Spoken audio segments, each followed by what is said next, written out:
All right, we are going to look at a split study. We're going to look at a couple different versions of a 1090 versus a 40-60 split, but I'm actually going to compare this to running. So I was a runner, I still run today, but I ran at a competitive level throughout high school, college, and for a period of time afterwards as well. My specialty in track and field was the 800 meter. So in case you don't run track, the 800 meter, that event is 2 laps around the track, half a mile. That was my favorite event. Senior year of college is when I ran my best time. It was about 1 minute and 53 seconds. And I was thrilled about it. What I want to start with though, I'm going to talk about long-term efficiency here. And what's more important, winning the race, having more cash value, or having a strong finishing kick, finishing strong and saying, hey, I'm running faster than anyone else, but I lost the race. So in high school, what I would do whenever I ran a race is I didn't run for time. Competitors would come to our track, we'd go to their track, and I would just hook onto the leader. The gun would go off, I'd stay behind him, and at the end of the race, I would just sprint past him because I knew I could out-sprint most people. And that worked all throughout high school until I got to states, even districts. I came in second place at districts because the guy I was up against had a stronger finishing kick than me. I sat on him and tried to out-sprint him, but it didn't work. And then states, I got crushed. But in college, I tried the same thing and it didn't work. Like I would always lose. Now, I would like to think that my finishing kick, I still could out-sprint a lot of guys, not all of them, but a lot of them. But what would happen is I would go into my kick, but by the time I started, the leaders were finishing the race. So they would finish and literally 6, 7, 8 seconds afterwards, I would cross that finish line. That's a long time. Just pause this video and count to 8. Like, that's a long time. So my finishing kick may be more efficient. We're going to tie this into long-term cash value growth. I might see more efficiency long-term, but if I lose the race, like who cares?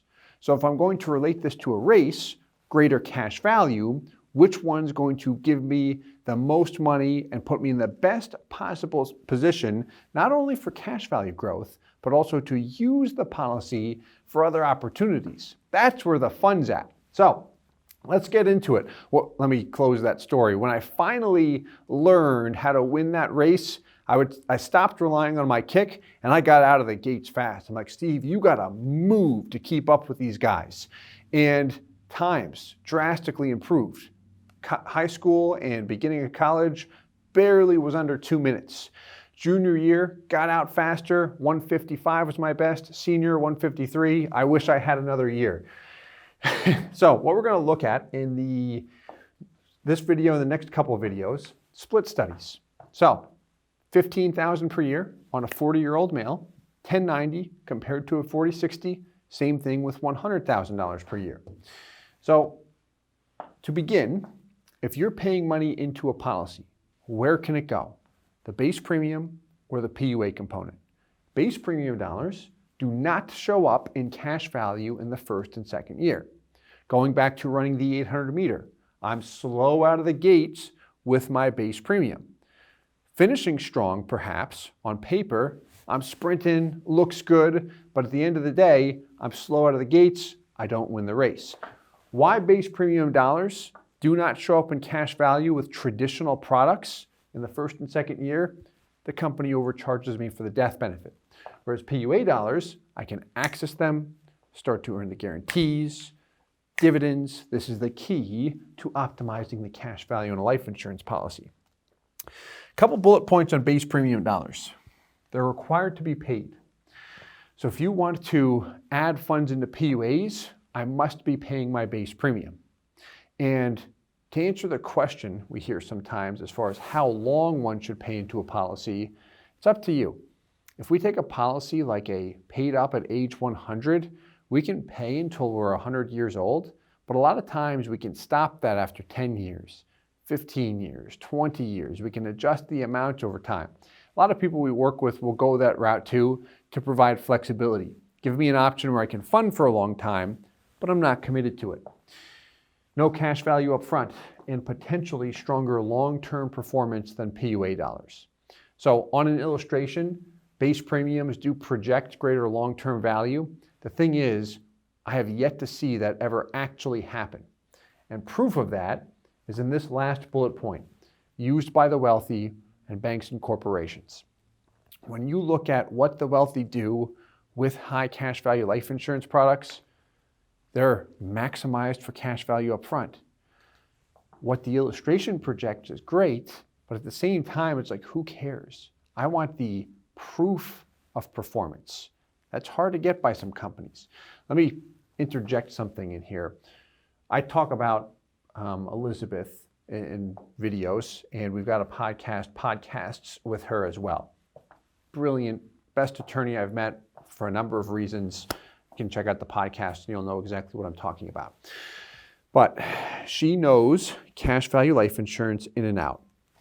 When I first connected with her, I was working with clients that were wealthy. They were very well-to-do. They brought her in to interview me, and I'm going over the cash value life insurance product, and immediately she lets me know her background, how she had developed policies with AIG, high cash value life insurance policies. She knew what could trigger a long-term MEC. She knew her stuff. She is an advisor for people that are high net worth, very wealthy. She knows what to look for. So often we hear about the wealthy, the elite, big banks and corporations using cash value life insurance, and they'll go the route of a minimum premium every single time. If it's a traditional product or if it's a COLI or BOLI product, which is typically always a minimum premium, just how those products are designed. The reason why they go with that minimum premium, cash value is available, it's flexible, they're only committed to the premium, they can add more funds into PUAs at their discretion, ton of leeway in that sense. But the wealthy are not offered exclusive products that no one else has access to. They have advisors like Elizabeth that has familiarity around those products and can say, here's what to look for. Or if you have someone that is educating you or attempting to sell you this product, let me look at it first. She knows what to look for. Another person who does that we have no financial interest in, by the way, or with, is Scott Witt, an actuary. He prefers those minimum premium policies. The inside joke when he worked at a large insurance company with him and other actuaries, I love this, when he told me this story, I was like, that's pretty good. He would refer to that minimum 1090 split, or as low as you could go with the premium, as the actuary's choice. Because they knew from an actuarial perspective that would maximize the cash value short-term and long-term, looking at the guarantees and everything. And then you've got stronger guarantees with those products too. So just want to close with some myths and facts around policy design. And the next two videos, we're going to look at actual policies design. We're going to look at these case studies we see.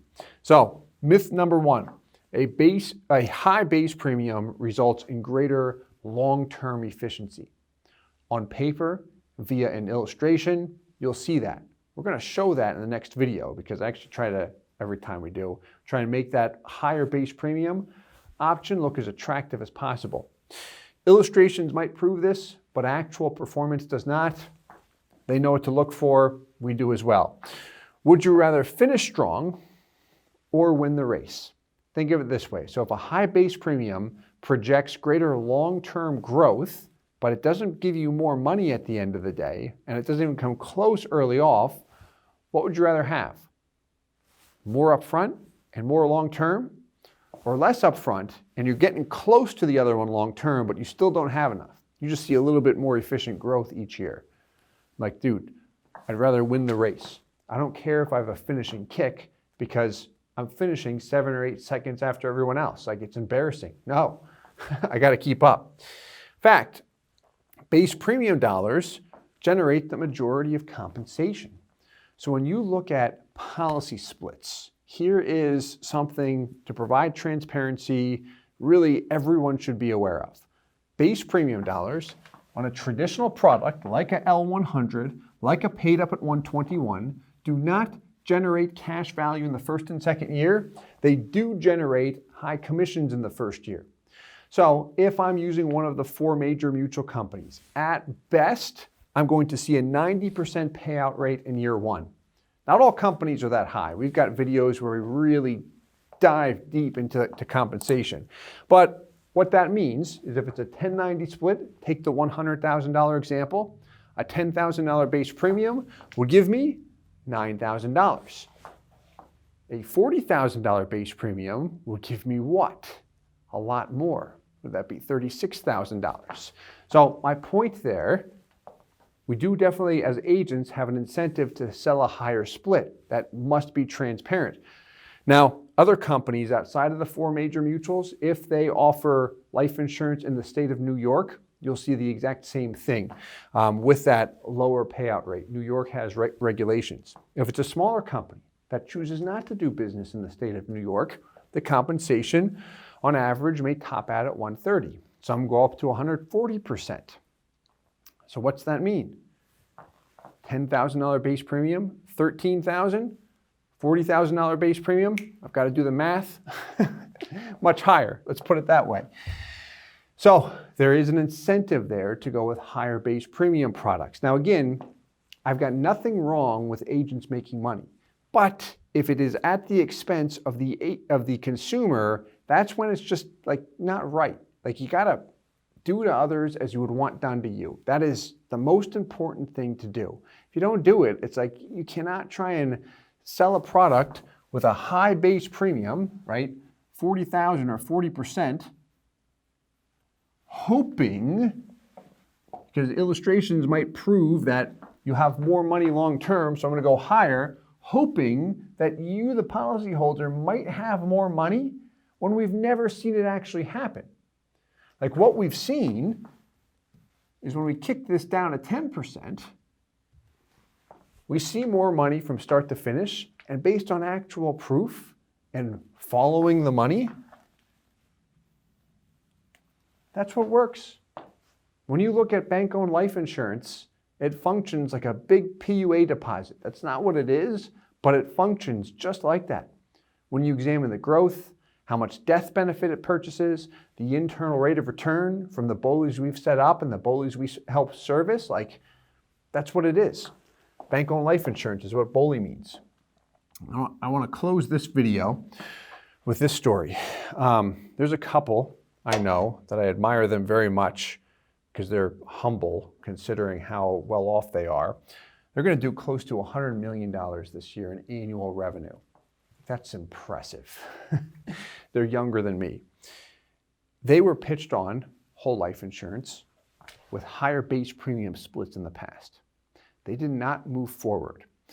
Both of them had expressed, they made comments to me because they met me afterwards and we went over different policy options, and that's also where I met that attorney I mentioned through that. But the wife stated, as we looked at options, my husband knows how to do math, so it didn't make any sense as we looked at it. The husband made a comment to me that still sticks with me to this day, even though he said it not that long ago, which he's like, hey, it's the opportunity cost. Like, even if I get more money long-term by taking less up front, like how I've built my businesses and getting up to that 100 million is by having my money accessible and being able to use it for my business. Like that's what was valuable to him. And in the conversation, what I said, I'm with you 1,000%. That's how we set up policies. But here's the interesting thing. You're actually getting a win-win there, because those policies with less upfront sometimes project more long-term, but the reality of it and what banks do is they take the maximum upfront and it actually produces more long-term. Like that's just not always shown on paper, but it happens in reality. And they're like, all right, sounds good. They already were saying, hey, it sounds good, let's move forward before that. But my point there is, there you've got people that have advisors, knowing what to look for, knowing what to do. Like there's a reason they're going that direction. You ever try to learn from people that have it figured out already? I do. You know, it was a privilege to meet them and their advisors and everything. I still keep in touch as much as I can, aside from just talking about the policies and such. But my point is, when we look at the different splits, and we're going to examine this in the next couple of videos, is when we look at the topic of efficiency. Efficiency is important. How do I optimize that cash value? But simply at the end of the day, looking at the opportunity cost and which one gives me more cash. Today, tomorrow, long term, which one's going to give me the best possible, put me in the best possible position so I've got the most buying power for opportunities as they come. Hope you enjoyed this one. If you did, please hit the like button, subscribe, and we'll see you in the next video. Hope this helps. Hey guys, Steve Parisi here. If you enjoyed the content you just saw, please subscribe, like, and hit the notification bell for future videos.